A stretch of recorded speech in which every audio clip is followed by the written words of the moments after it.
Napapansin mo ba na parang lagi kang nauuhaw kahit kakainom mo pa lang? O kaya naman madalas kang umihi, lalo na sa gabi? Minsan iniisip mo, normal lang to. Pero paano kung hindi? Paano kung ang mga simpleng sintomas na yan ay senyales na mataas na pala ang blood sugar mo?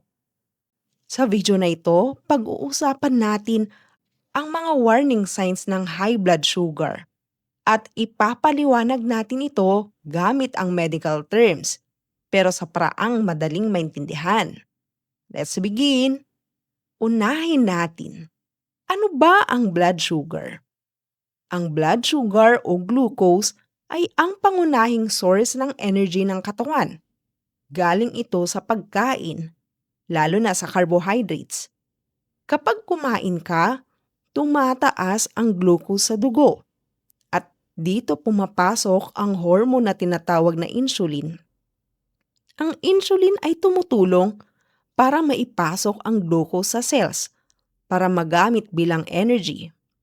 Pero kapag hindi gumagana ng maayos ang insulin o kulang ito, naiipon ang glucose sa dugo. At dito nagsisimula ang high blood sugar o sa medical term, hyperglycemia. Sign number 1, madalas na pag-ihi o polyuria. Isa sa pinakaunang senyales ng mataas sa blood sugar ay madalas na pag-ihi. Sa medical term, tinatawag itong polyuria.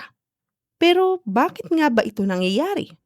Kapag mataas ang blood sugar mo, hindi na kayang i-process ng katawan ang sobrang glucose sa dugo. Kaya ang ginagawa ng kidneys mo, sinusubukan nitong ilabas ang excess sugar sa pamamagitan ng ihi. Ang problema?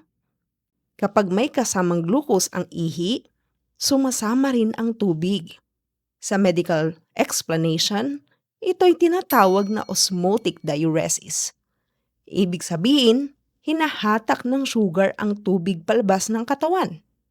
Resulta, mas madalas kang umihi. Mas marami ang volume ng ihi at minsan, biglaan ang urge. Mapapansin mo rin na pabalik-balik ka sa CR kahit wala ka namang masyadong iniinom. Napapadalas ang pag-ihi sa gabi o tinatawag na nocturia. Naiistorbo ang tulog mo dahil sa pagbangon para umihi. At dahil dito, unti-unti ring nawawala ang fluid sa katawan mo na siya namang nagdudulot ng ibang sintomas tulad ng matinding uhaw. Kaya kung napapansin mong parang hindi normal ang dalas ng pag-ihi mo, lalo na kung tuloy-tuloy ito araw-araw, huwag mo itong i-ignore. Minsan, ito na ang unang senyales na may pagbabago sa blood sugar mo. Sign number 2, matinding uhaw o polydipsia. Dahil madalas kang umihi, nawawalan ka ng fluids, kaya nakakaramdam ka ng matinding uhaw. Sa medical term, ito ay tinatawag na polydipsia. Kahit gaano kakaraming tubig ang iniinom mo, parang hindi ka pa rin satisfied. Ito'y isang classic sign na mataas na blood sugar. Sign number 3, madalas na gutom o polyphagia. Isa pang sintomas ay madalas na gutom. Sa medical term, tinatawag itong polyphagia. Kahit kumakain ka naman, pakiramdam mo kulang pa rin. Bakit? Dahil hindi nakakapasok ang glucose sa cells, kaya parang nagugutom pa rin ang katawan mo. Kaya ka nakakaramdam ng tuloy-tuloy na gutom. Sign number 4, pagkapagod at paghihina. Kung napapansin mong lagi kang pagod, kahit wala ka namang masyadong ginagawa, maaaring may kinalaman ito sa blood sugar. Dahil kahit maraming glucose sa dugo, hindi naman ito nagagamit ng cells. Resulta, parang kulang ka pa rin sa energy. Sign number 5, panlalabo ng paningin. Ang mataas na blood sugar ay maaaring makaapekto sa mata. Sa medical term, ito'y tinatawag na diabetic retinopathy kapag severe. Kapag mataas ang glucose, naapektuhan ang fluid balance sa mata. Kaya maaring maranasan ang malabong paningin, hirap mag-focus. At minsan, pansamantala lang ito, pero delikado kung pabababayaan. Sign number 6, mabagal na paghilom ng sugat. Napapansin mo ba na ang sugat mo ay matagal gumaling? Ito ay dahil naapektuhan ang blood circulation at immune response. Kapag mataas ang blood sugar, mabagal ang healing, mas prone sa infection. Ito'y isang warning sign na hindi mo dapat i-ignore. Sign number 7, pamamanhid o tingling. Kung may tusok-tusok o pamamanhid sa kamay o paa, ito'y maaring senyales ng nerve damage. Sa medical term, tinatawag itong diabetic neuropathy. Kapag matagal na mataas ang blood sugar, naapektuhan ang nerves at dito nagsisimula ang pamamanhid. Sign number 8, madaling magka-impeksyon.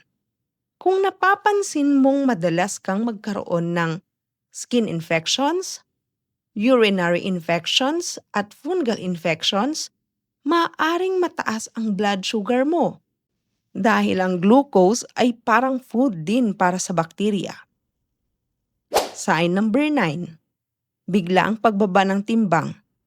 Sa ibang kaso, kahit malakas kang kumain, bigla kang pumapayat. Ito ay dahil hindi nagagamit ng katawan ang glucose, kaya nagsisimula itong gumamit ng fats at muscles bilang energy. Sign number 10, dry skin at dry mouth. Kapag dehydrated ang katawan dahil sa madalas na pag-ihi, maaari kang makaramdam ng dry skin at dry mouth. Ito ay simple pero importanteng sign. Kailan dapat magpatingin? Magpatingin kung paulit-ulit ang sintomas. Lumalala, may kasamang weight loss, may pamamanhid, may sugat na hindi gumagaling. Mas mabuting maagapan kaysa magsisi. Ano ang pwede mong gawin? Simulan mo dito. Bawasan ang matatamis. Kumain ng balanced diet. Mag-exercise. Uminom ng sapat na tubig. Magpa-check ng blood sugar. Simple habits, malaking epekto. Mga ka-health, ang katawan natin ay hindi agad sumisigaw. Una, bumubulong lang ito sa pamamagitan ng sintomas. At kung marunong kang makinig, maaga mong maagapan ang problema.